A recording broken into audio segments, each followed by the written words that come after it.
This episode of The Know with Nikki Spo is brought to you by Pillow Cube. All right, listeners, the cat is out of the bag. I am having a baby girl. And just as I was about to dust off my 4-year-old pregnancy pillow, I learned about Pillow Cube's Kneesy pillow. OMG, what a game changer. It's a knee pillow. It's honestly the best thing since my Pillow Cube sidekick, I'd say. Stay tuned for more info on Pillow Cube and check out why you should use my code NikkiSpo10 to purchase yours today. Welcome to the Know Podcast with me, Nikki Spo.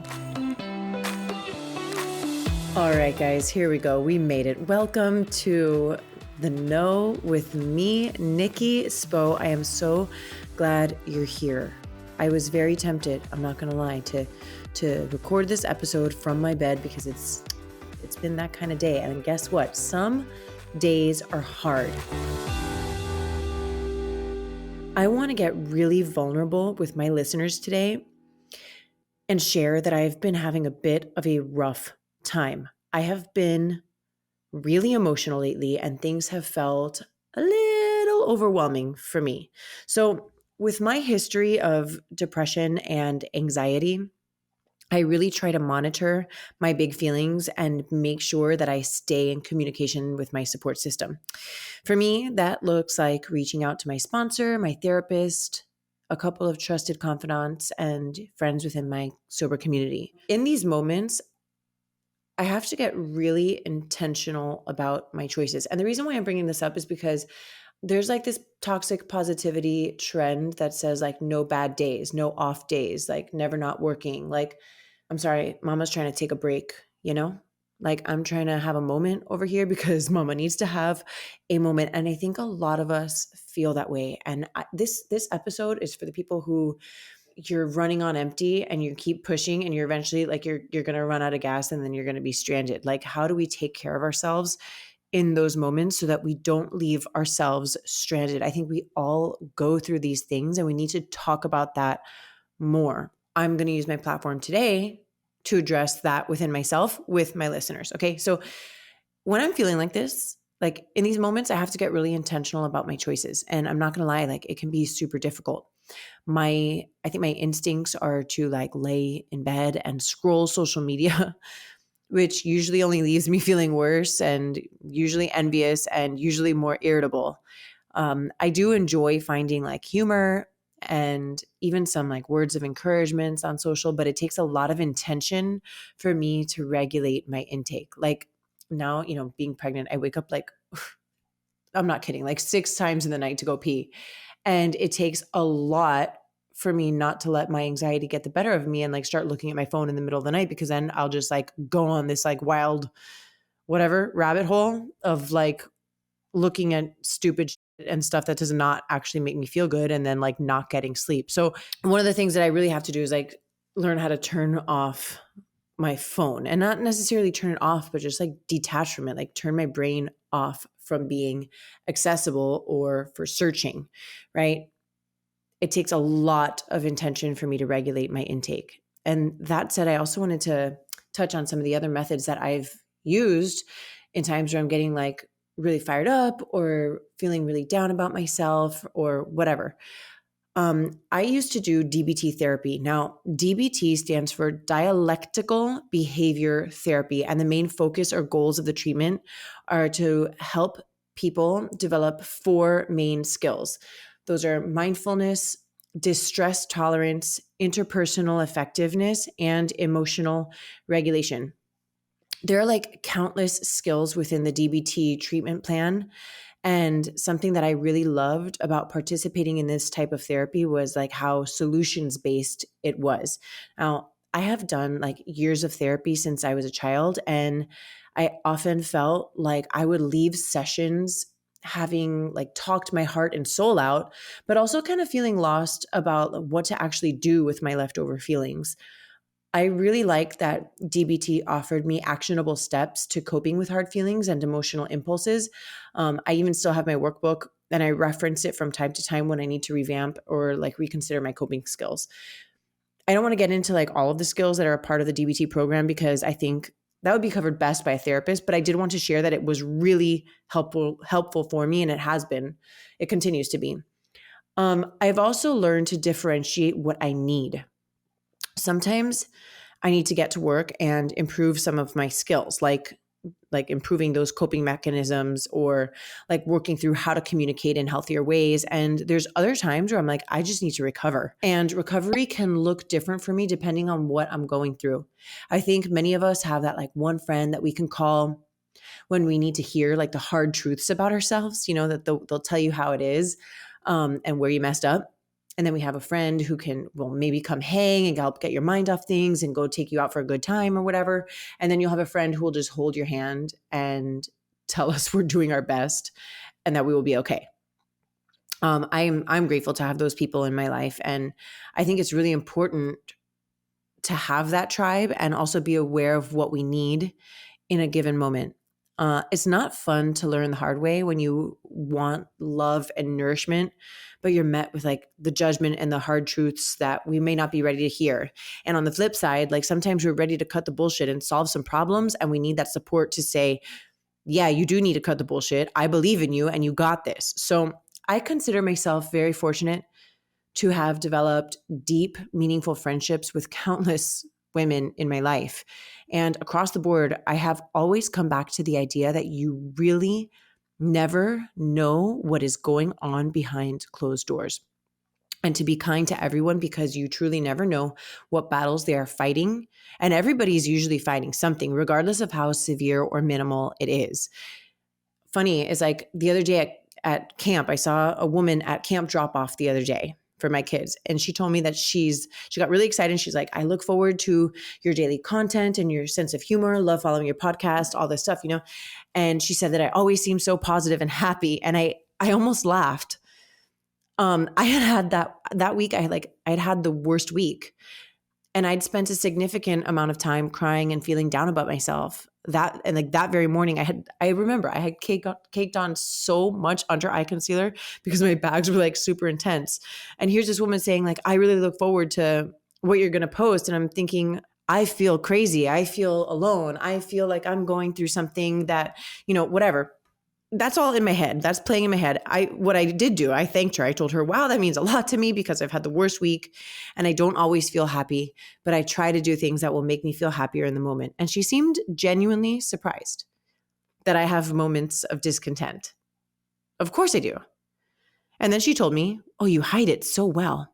And I thought to myself, man, I don't feel like I'm hiding my shit well at all. And even more so, even taking it deeper, I don't know that I want to hide it either. Like, I want to normalize having shitty days and difficult seasons of life. That's really what I want to accomplish with today's episode. It's okay to not be okay. It's normal to not have it all together. It's acceptable to fail at human things.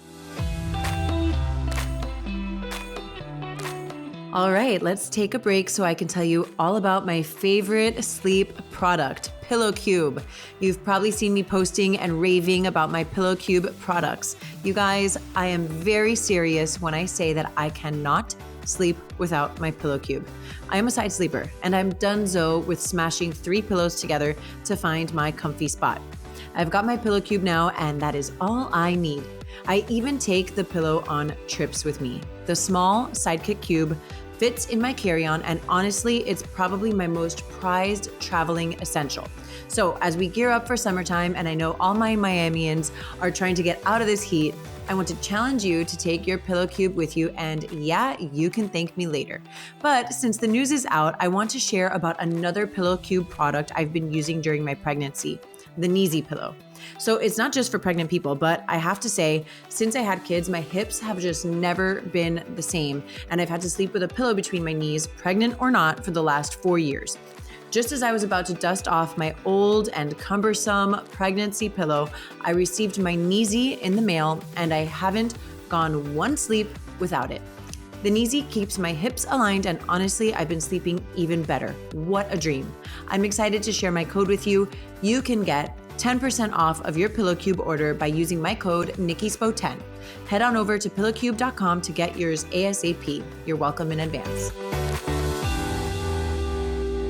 I realize it's not lost on me that I have so much to be grateful for in my life, and practicing gratitude 100% does help to get me out of a funk. Like I think I've talked about it in other episodes. It's like one of the things that is most helpful is having a gratitude list and practicing gratitude. It does help me to feel less selfish, less one-sided, and really like take me out of like whatever misery that I'm creating for myself, where that is very real. But on the flip side, like we can't disregard hard moments with a sheer mask of forced gratitude. I'm really tired of forced gratitude.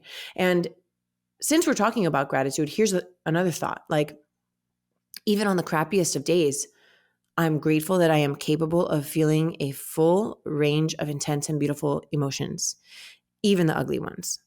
And I refuse to dim my big, wild feelings with a mask of complacency, generic positivity, turning the cheek, or like forced gratitude. Like, but I know I'm so lucky. And I want to clarify, like when I say forced gratitude, like sometimes we have to force ourselves to be grateful, right? Like you have to say like, okay, get out of your head and look around you and like practice gratitude, right? Like sometimes I have to force myself to be grateful or choose to see things with it through the lens of gratitude. When I talk about forced gratitude, I mean more of like those generic cookie cutter sayings like, oh my gosh, but I know I have so much to be grateful for. Like if we're going to go down that road, let's get fucking specific here. Okay. Like what are the things? It's also okay to not feel grateful in a moment. It's okay to say this is hard and this shit sucks right now and it's hard for me to be grateful. And then when we're ready, we have to come out of that, right? When I'm talking about forced gratitude, like that's really more of what I mean, like forcing ourselves to have a blanket statement of like, life is so good, so much to be grateful for. Yes, of course. And it's okay for it to suck. All right. So I think that there is a great balancing act at play in life. And I also want to be clear that forced gratitude I don't want it to be confused with like entitlement. Like we're entitled to feel like shit all the time. You are. Entitlement and a lack of gratitude to me are not the same thing. I think that there is a great balancing act at play in life. The balancing act of being grateful for what we have and wanting more. Okay, the balancing act of being confident and proud of who you are as a person and having humility. I don't believe that we have to be one or the other. And the times that I have found myself experiencing the most emotional turmoil is when I have felt pressure by society or loved ones to pick a side, right? Like to pick which one I am, which thing I am.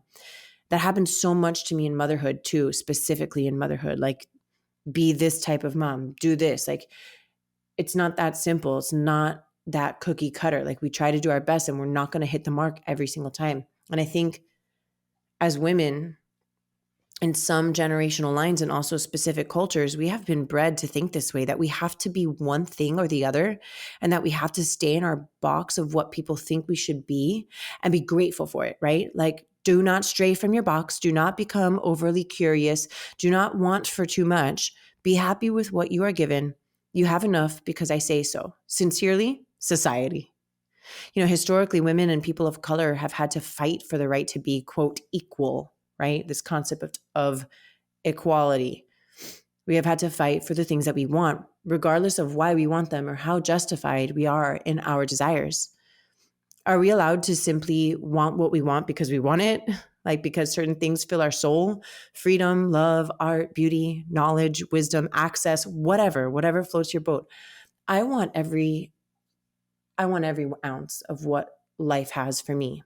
I want to pursue my desires without shame, without judgment, but with purity, passion, and grace, not for the ego, but for the essence of my soul. So yes, some days are hard. Some seasons of life are hard. And I just want to take today's episode to remind myself and to remind you that it's okay. It's okay to fail. It's okay to take a few steps back. And it's okay to also like get up and keep going. We don't have to let our past define us, and we are constantly creating new realities for ourselves. It's okay to rest. It's okay to change your mind. You don't have to explain yourself unless you want to, you know? The will to live a life that is beautiful on your terms, by your standards and your definitions, it's your birthright. And it's mine, the flaws and all. So today I am putting one foot in front of the other, my friends.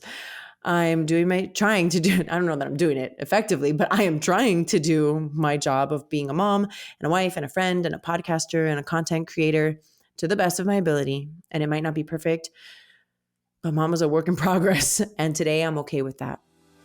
I hope that you feel seen today. I hope that you feel understood. I hope you feel less alone. And I want you all to know that I am with you in super soul spirit. And I'm cheering you on as I pull my theoretical walking boots on. All right. You guys, thank you so much for listening to this episode of The Know with me, Nikki Spo. You know what I'm grateful for? I'm grateful for you. Thanks for listening. Over now.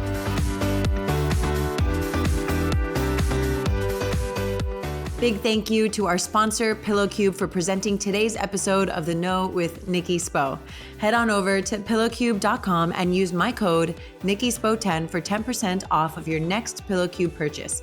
The Sidekick Cube is my personal favorite, but if you're all stocked up on your side sleeper pillows, I highly recommend you give the Neezy pillow a try. You will not regret it. Oh, and don't forget to use my code NikkiSpo10 for your 10% discount. Thank you so much for listening to The Know. If you loved this episode, go ahead and share it with a friend. Words are so powerful, and someone may need to hear what we covered today. And if you really loved this episode, please take a moment to rate the show and leave a review. Your comments are so important and valued, and they give other listeners insight on what to expect on The Know.